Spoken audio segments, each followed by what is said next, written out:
Hola estimados aficionados al séptimo arte. En esta ocasión voy a hablar de un largometraje que se estrenó hace poco en la cadena Netflix. Se llama The Devil All the Time, El Diablo a todas horas, tradujeron al español. En distintos países como México, Argentina y España. El Diablo a todas horas, The Devil All the Time, de 2020, una cinta dirigida por Antonio Campos. Primero me gustaría explicar que si usted no soporta una opinión distinta a la suya, no vea este vídeo. Si usted pasa un mal trago escuchando a alguien desconocido, encontrando defectos en una película que le gustó, pare el vídeo y siga con su vida. Gracias a Dios, que le vaya bien. Tengo una serie de notas para poder seguir mis pensamientos, aquellos que anoté tras ver la película. Tengo que aclarar que la idea principal de esta crítica mía se basa en encontrar esta historia un tanto artificial. Ustedes han escuchado hablar de las carambolas en el juego del billar. Una carambola sucede cuando uno golpea a la bola para que a su vez choque con otra u otras. Una carambola. Pero estas carambolas del billar siguen las leyes de la física. No pueden seguir unas leyes inventadas por nadie, como si ocurre de forma metafórica, quiero decir, en la historia que crea alguien, en una historia que inventa alguien. Estos hechos pudieran ocurrir en la realidad, sí, pero aquí están enlazados de una forma rocambolesca. A mi entender, esta es una trama tramposa. Intento explicarlo usando una segunda forma de hacerlo. Cuando el autor Mark Twain escribió Las aventuras de Thomas Sawyer, reconoció que aquellas aventurillas que le ocurren a su personaje en realidad le pasaron a distintos muchachos que él conoció o de los que escuchó hablar. O sea, él juntó pequeñas aventuras ocurridas a distintos niños en un solo personaje, Thomas Sawyer. Y le quedó una novela juvenil muy entretenida, muy divertida, que recomiendo. Y creíble, a pesar de todo.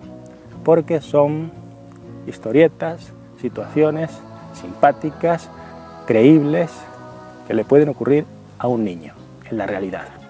Ahora bien, las que nos encontramos aquí en este drama con asesinatos en una América profunda, aquella del Midwest, entre Ohio y West Virginia, en décadas pasadas. La historia comienza al final de la Segunda Guerra Mundial, en los años 40, y se alarga en el tiempo hasta principios o comienzo de la Guerra del Vietnam. O sea, son varias décadas, la década de los años 40, 50 y un poquito de los años 60. Un personaje no había nacido cuando comienza la historia, luego nace y crece hasta la juventud en la que suceden o siguen aconteciendo una serie de hechos dramáticos y criminales.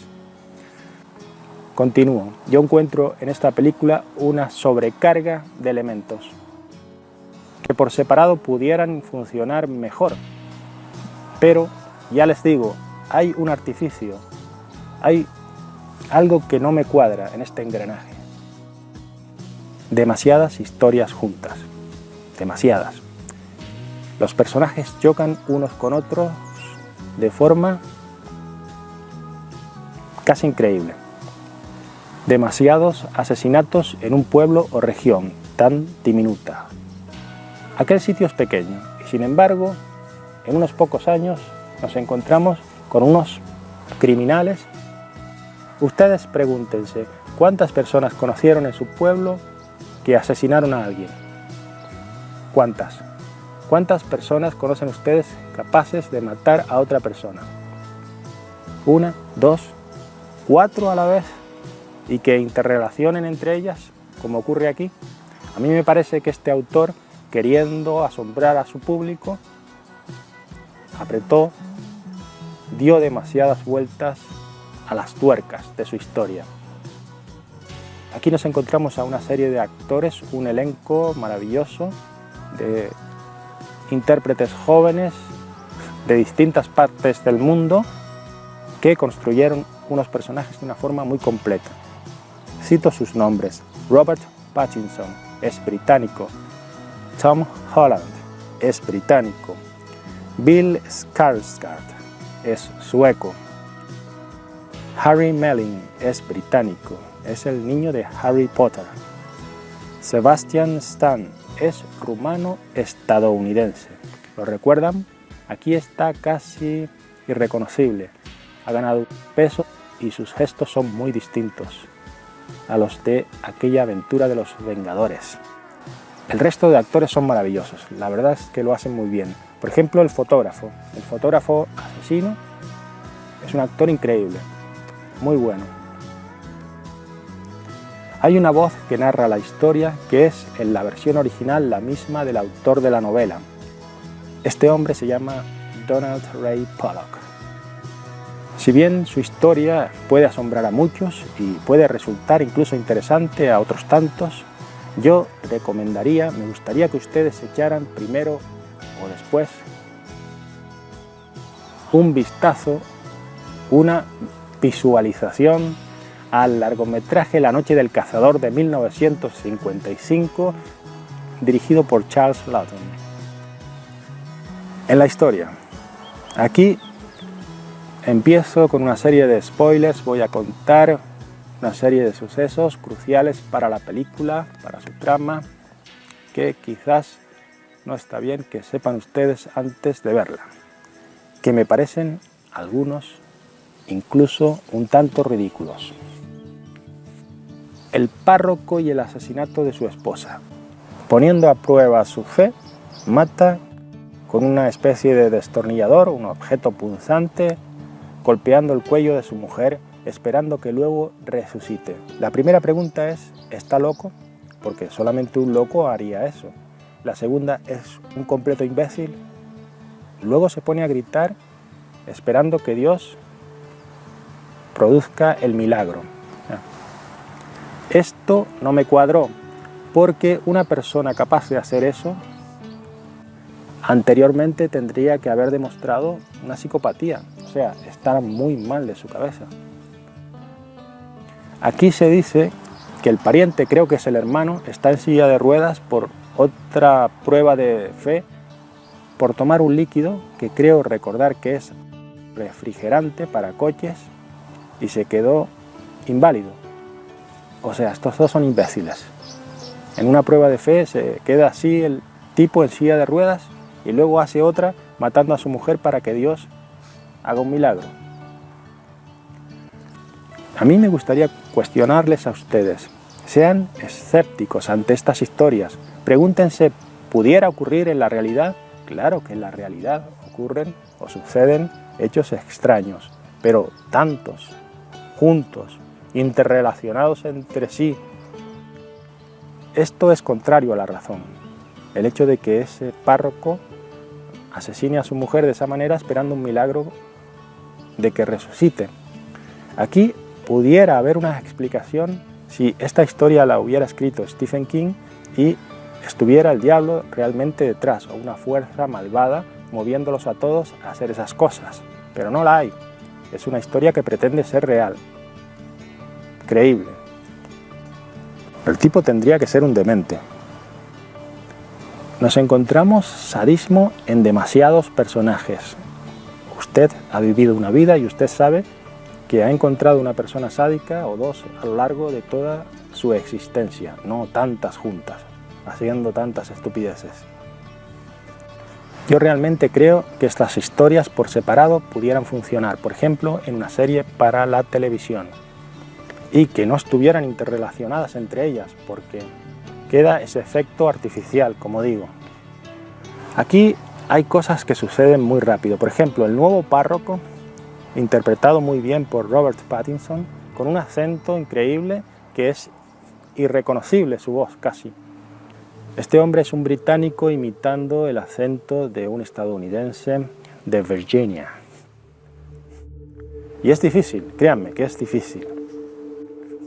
Él tiene una relación sexual con la hermanastra del protagonista, interpretado por Tom Holland. Esta chica cae en sus redes, él la toca 2 o 3 veces y la deja preñada, la deja embarazada, diciéndolo de forma informal. O sea, tiene con ella, en esta película solo se da a entender que un apareamiento, tratándose de un animal como es su personaje, en uno solo ya la deja embarazada. ¿Y cómo sabes tú que fue uno solo? Sí, señor. ¿Cómo lo sé yo?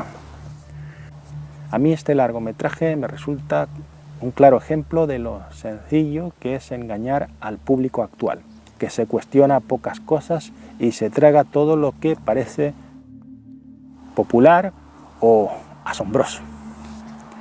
Hay que ser escépticos, hay que dudar las cosas. Como dije antes, hay una voz que va narrando toda esta historia y para mí hay una sobrecarga de explicaciones. Yo no creo que el espectador sea tan cortito de mente que tú necesites constantemente darle una explicación de lo que está ocurriendo. Esto se podría dejar en imágenes, en que tú vieras cómo son las cosas y que tú mismo pusieras tu cerebro a trabajar y discurrir lo que está pasando allí sin que un señor te lo explique. Que sí, que queda muy bien esa voz en off en la versión original, sí, todo muy bonito, pero para mí hay una sobrecarga de explicaciones. En el plano técnico todo está muy bien, buena fotografía, buena narrativa visual, usa un lenguaje cinematográfico sofisticado, le quedó un buen regalo con un envoltorio maravilloso para sorprender a las juventudes o a las personas con pocas películas tras sus espaldas. Yo les recomiendo La noche del cazador, 1955, un filme que les va a quedar en el recuerdo para siempre. Ese blanco y negro maravilloso y esa historia que rompió moldes, La noche del cazador. Esta de aquí, yo no le digo a nadie que deje de verla, por supuesto, es cine, no es mal cine, pero es un tanto artificial su historia. Mi crítica se centra en la historia, en esos artificios, en esas carambolas extrañas con las que el autor de esta fantasía hace que unos personajes choquen con otros.